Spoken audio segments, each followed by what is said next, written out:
Évoquons maintenant quelques résultats relatifs à la mise en œuvre de la pédagogie de l'intégration dans quelques pays.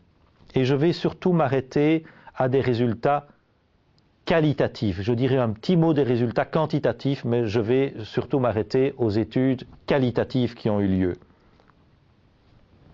Il y a des études qui ont été menées de manière assez systématique dans certains pays, comme la Tunisie ou encore Djibouti, et les points forts qui sont relevés sont de manière très claire les points suivants. Tout d'abord, la pédagogie de l'intégration rencontre l'adhésion de tous les acteurs, en particulier l'adhésion des parents et des élèves.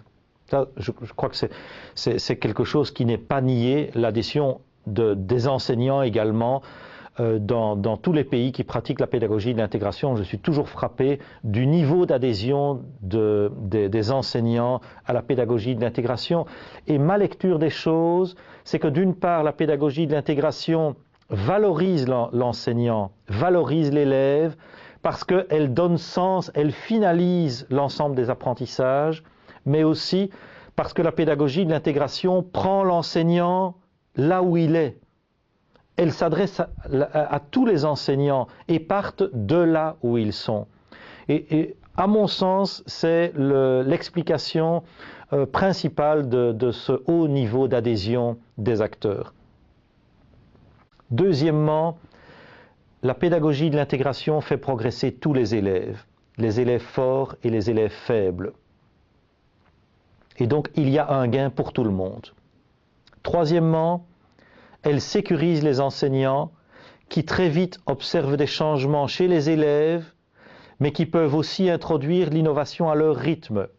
J'ai évoqué tout à l'heure les apprentissages ponctuels. Il n'y a aucune obligation pour les enseignants d'utiliser des situations complexes, qu'on appelle situations didactiques, à ne pas confondre avec situations d'intégration. Il n'y a aucune obligation pour les enseignants d'utiliser des situations didactiques pour les apprentissages ponctuels, pour les apprentissages de ressources.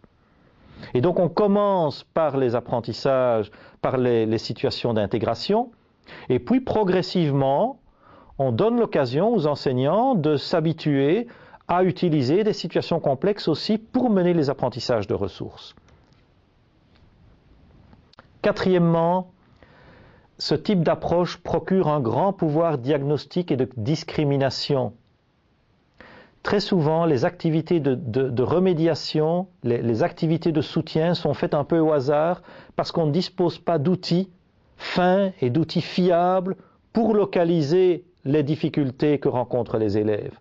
La pédagogie de l'intégration a montré qu'elle donnait vraiment un cadre de diagnostic qui est un cadre beaucoup plus précis, beaucoup plus pointu pour pouvoir identifier les difficultés des élèves et pour pouvoir y remédier. Autre caractéristique de la pédagogie de l'intégration, et ça c'est issu de la perception des acteurs, c'est qu'elle entraîne un degré d'exigence plus élevé. Donc en même temps, elle permet de sécuriser parce que chaque enseignant peut travailler à son rythme, mais en même temps, elle pousse le système éducatif vers le haut. C'est ce que disent les acteurs, les utilisateurs. Et alors, les acteurs disent également que c'est une évaluation plus pertinente et plus fiable. Quels sont les points faibles qui sont évoqués par les acteurs? Premier point faible, c'est qu'il y a un matériel nécessaire pour le travail individuel de l'élève. On ne peut pas imaginer la pédagogie de l'intégration sans un minimum de travail individuel, comme les cahiers de situation, parce que c'est chaque élève qui doit pouvoir résoudre des situations complexes, et donc on a besoin de ce minimum de matériel qui est assez peu coûteux, mais à l'échelle d'un système éducatif, c'est vrai que ça représente un certain effort pour le système éducatif. Deuxième point faible, c'est qu'il faut un certain temps pour s'habituer à la pratique des modules d'intégration. On peut estimer que les enseignants ont besoin à peu près d'un trimestre pour s'habituer vraiment aux modules d'intégration, et donc ça leur demande un effort d'adaptation. Quelles sont les perceptions de la pédagogie de l'intégration dans les rencontres internationales? Qu'est-ce qui est véhiculé à propos de la pédagogie de l'intégration? Tout d'abord, les forces qui sont généralement reconnues en ce qui concerne la pédagogie de l'intégration, c'est tout d'abord sa perspective inclusive. Elle s'appuie sur l'existant et ne remet aucune pratique en cause. Deuxièmement, la simplicité de la structure des curriculums, et en particulier la simplicité de la structure des programmes scolaires. Il faut dire qu'on assiste depuis 10 ou 15 ans à une inflation en matière de programmes scolaires. On rajoute et on rajoute et on rajoute chaque fois des éléments nouveaux et on rajoute des éléments de terminologie et finalement, plus personne ne s'y retrouve et ils ne sont plus du tout lisibles par les enseignants. La pédagogie de l'intégration a simplifié considérablement les programmes qui sont vraiment très lisibles pour tout enseignant. Troisième force qui est perçue dans les rencontres internationales, c'est le lien fort entre le processus d'enseignement-apprentissage et l'évaluation, c'est-à-dire le profil de sortie. C'est que tout apprentissage est indissociablement lié à l'évaluation et l'un ne peut pas se concevoir sans l'autre. Quatrièmement, les modalités d'évaluation elles-mêmes et enfin son souci d'équité que j'ai déjà évoqué tout à l'heure. Et en fait, ce qu'on peut dire de la pédagogie de l'intégration, quelque chose qui revient souvent, c'est qu'on dit voilà une approche qui va jusque dans la classe. Parce que très souvent, il y a des innovations qui sont instaurées à l'échelle d'un système éducatif, mais qui ne pénètrent pas jusque dans la classe. Ici, dans les différents pays qui pratiquent aujourd'hui la pédagogie de l'intégration, eh bien, c'est dans toutes les classes qu'on trouve la pédagogie de l'intégration. Quelles sont les critiques qui sont adressées à la pédagogie de l'intégration? C'est tout d'abord le caractère parfois perçu comme prescriptif du dispositif module d'intégration.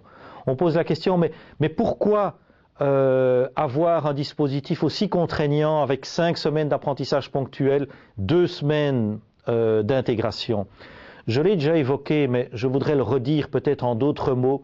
C'est qu'en arrêtant tous les apprentissages ponctuels pendant les 2 semaines d'intégration dans toutes les disciplines, on délivre un message très fort aux écoles en leur disant « Eh bien, l'intégration, c'est quelque chose qui est incontournable ». Il y a des pays, par exemple en Tunisie, dans lesquels la liberté a été laissée aux enseignants de pratiquer les modules d'intégration au moment qui leur convenait le mieux. Eh bien, qu'est-ce qu'on a observé dans les pratiques?